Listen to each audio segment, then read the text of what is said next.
Welcome to Firm, folks. Today we're comparing policies for the main U.S. Senate race. We compared the three main political candidates you see here for the U.S. Senate seat held now by Susan Collins, of course, including Janet Mills and Graham Platner. Firm will provide only the facts, ladies and gentlemen, on each candidate and let you, the main citizens, make the ultimate choice first for the June 9th Democratic primary race between Mr. Platner and Ms. Mills, current governor, but also the incumbent U.S. Senator Collins and her policies as well. Research is obtained by Firm at each candidate's websites so that there is no question about their intentions or policies to represent the people of Maine.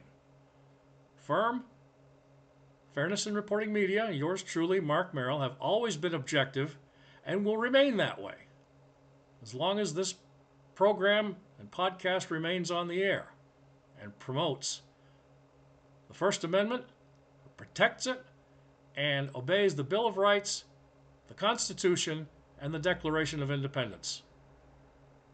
That is our disclaimer. We are not expressing opinions on this particular program. So now we're going to show the policies of these candidates that promote themselves for winning the U.S. Senate position in Washington, D.C. How we're going to do that? Well, we're going to go first with Janet Mills.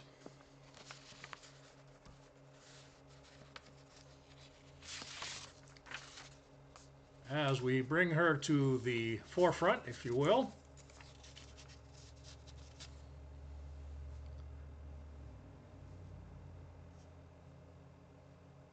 So Ms. Mills, as you know, is under quite a bit of scrutiny over the past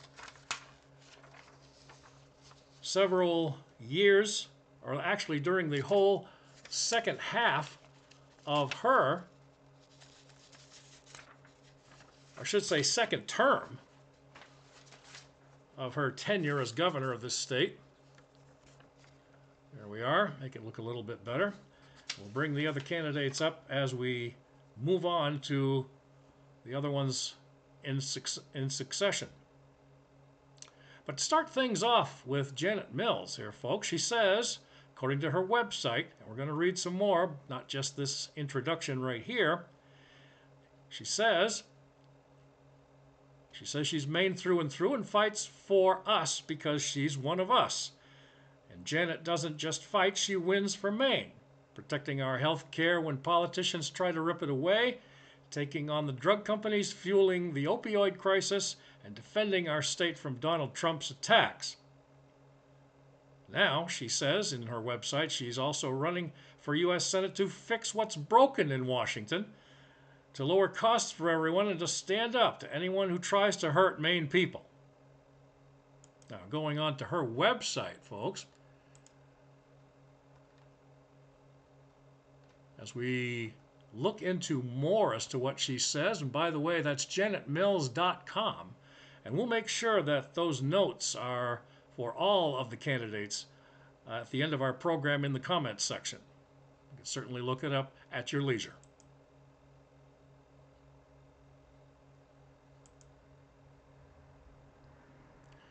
Now, Janet Mills comes up here and says that she fights for us, meaning Mainers, because she's one of us and doesn't just fight, she wins for Maine. And beyond that, she says she's seventh generation. Born and raised in rural Maine, she has been breaking barriers her entire life, serving as the first woman district attorney, first woman attorney general, and first woman governor. Along the way, she's tirelessly fought for the people of Maine. As district attorney, she kept the community safe and prosecuted major crimes like homicide and domestic abuse. As attorney general, she fought anyone who tried to hurt Maine people, including dishonest mortgage companies trying to kick families out of their homes, big pharma companies who fueled the opioid crisis, and politicians who tried to restrict access to health care and abortion. Throughout her 2 terms, Janet Mills says she has kept up the fight, tackling the biggest challenges facing Maine families, and has delivered historic, unprecedented results as governor, She strengthened the economy by investing in her greatest asset, our people. From expanding childcare, housing, and broadband to providing free community college to helping Maine people fight inflation, she's delivered for us. We're not going to spend too much time on each candidate, folks. So that's just a brief rundown of Janet Mills. And also, you may see here that she also caps prescription drug costs and says that she will expand access to affordable health care, briefly mentioned on her website. As we move right along on this edition of Firm, folks, comparing the policies of the candidates for the U.S. Senate race. So that's a little bit of a meeting on Janet. Next up is our friend from the coast, Graham Platner.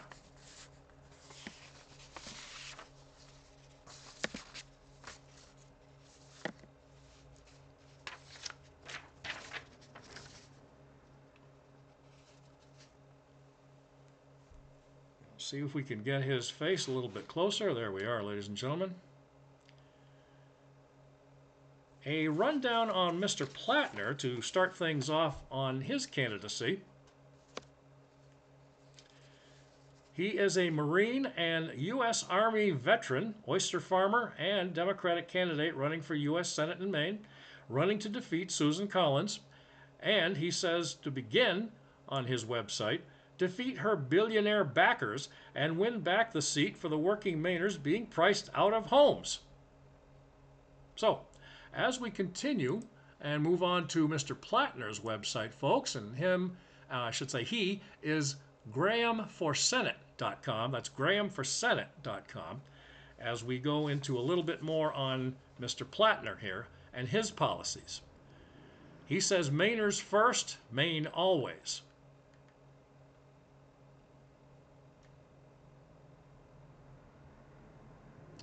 On his site, as you scroll down maybe about a half of a page on the initial page, ladies and gentlemen, Graham for Maine's mobile campaigns provide subscribers with updates, event invitations, donation asks, and voting reminders. Messages can include donation asks, message and data rates can apply, text help for more information. But beyond the fact that he says he is running for the U.S. Senate seat, Susan Collins' seat, to defeat her. He says he's trying to defeat her billionaire backers and win back the seat for the working Mainers being priced out of their homes. What does he mean by that? Well, as we go further in on the website, whether it was enlisting in the Marine Corps or coming back home to Maine to work in his community or running for Senate, at the core of every decision Graham has made has been how he can best serve people of Maine. Graduated in high school in 2003. During the height of the Iraq War, Graham snuck his birth certificate out of his father's office to enlist in the Marine Corps. I'll give him that, I suppose. After completing his infantry training, Graham was assigned to Kilo Company, 3rd Battalion, 8th Marines, and deployed to Al-Anbar Province in Iraq in January of 2005, where the battalion served primarily in the area east of Fallujah. After his third deployment, Graham enrolled at the George Washington University using the GI Bill. He quickly realized that his time serving in uniform was not over, so in 2009 he joined the Maryland Army National Guard, was deployed to Afghanistan the following year, and served as a rifle team leader. He returned to Afghanistan, went back to school at the George Washington University in 2011, and like many veterans, he struggled with undiagnosed PTSD and physical challenges that come from heavy infantry combat.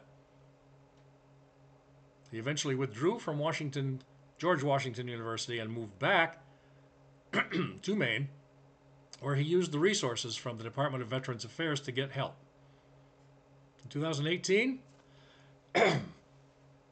Mr. Graham started working on his friend's small oyster farm, his hometown of Sullivan. He quickly felt deeply connected with the sea and the community, eventually took over the oyster farm and built it into a business that produces high-quality oysters. Later on, not long ago, Graham met Amy Gertner in 2023, fell in love, and they got married soon after. They now reside in Sullivan, 3 doors down where Graham grew up, with their 2 dogs, Griffin and Zevon, and their cat Neptune. So that is a brief rundown, folks, of Graham Platner and why he's running. And hopefully to get the nomination, that will be in a June 9th primary runoff with Janet Mills, as I think everybody knows. Now lastly, folks, like we said on this brief edition of Firm, talking about comparing policies of the U.S. Senate race candidates,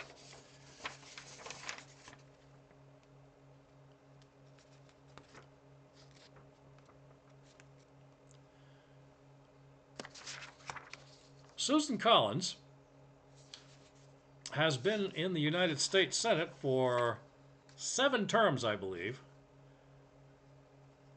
Might have that a little off, but we're going to read from her a brief introduction on her site.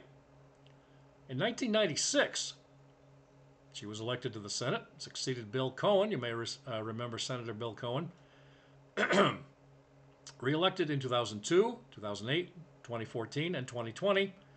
And in 2020 made history by becoming the first ever Republican woman to win a 5th term. So I think we're going into her 6th. She is vying for her 6th. She is the first popularly elected U.S. Senator from Maine to be elected to a 5th term and the 7th most senior member of the Senate and most senior Republican woman. She earned a national reputation as an effective legislator, works across party lines to solve problems and deliver results for our people in Maine. She repeatedly has been ranked as the most bipartisan member of the Senate by the Lugar Center and Georgetown University recently. Throughout her Senate service, Collins has worked with members of both parties in advancing landmark legislation to improve the lives of all Americans. Her record demonstrates significant legislative accomplishments in such critical areas as health care, small business development and job creation, education, transportation, national defense, and issues of particular interest to our nation's seniors. Known for her work ethic, Ms. Collins has cast more than 9,000 consecutive votes and holds the longest perfect voting record in the history of the U.S. Senate. As for her website, in continuation, ladies and gentlemen, let's take a look there.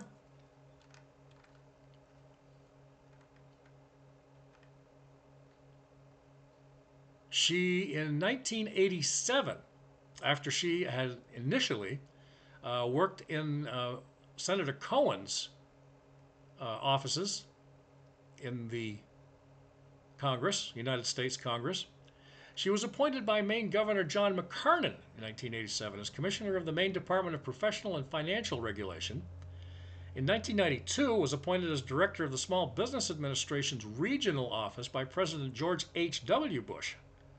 She continued to work to champion small businesses when she was named the founding executive director for the Center for Family Business at Huston College, now Huston University, in 1994.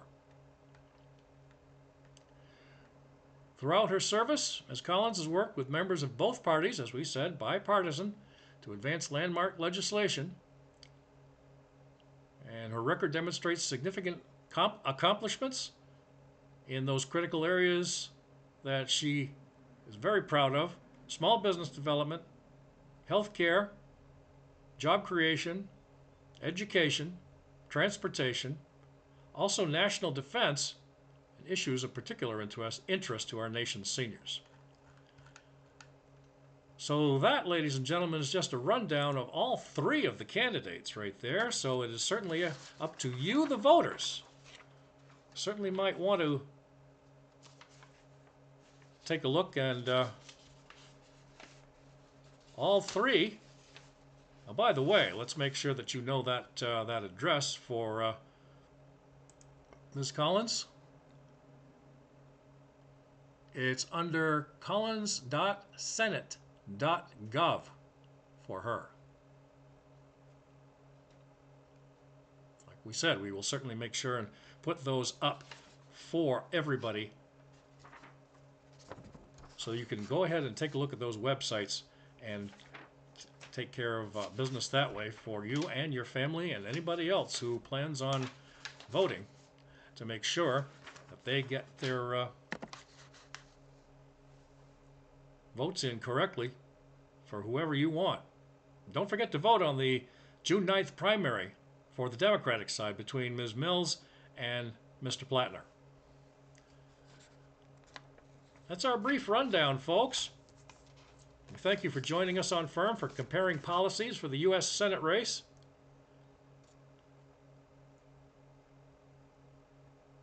As we will certainly make sure you have all of those contacts. In the meantime, don't forget, we are Firm. Fairness in Reporting Media, Mark Merrill here. You can find our podcasts and programs all the time on Twitter or X, YouTube, and our new one, Substack.com. And 24 hours a day, 7 days a week, you can contact us at fairnessinreportingmedia@gmail.com, fairnessinreportingmedia@gmail.com. Everybody stay safe. Prepare to vote. Do your research, folks. Peace to all.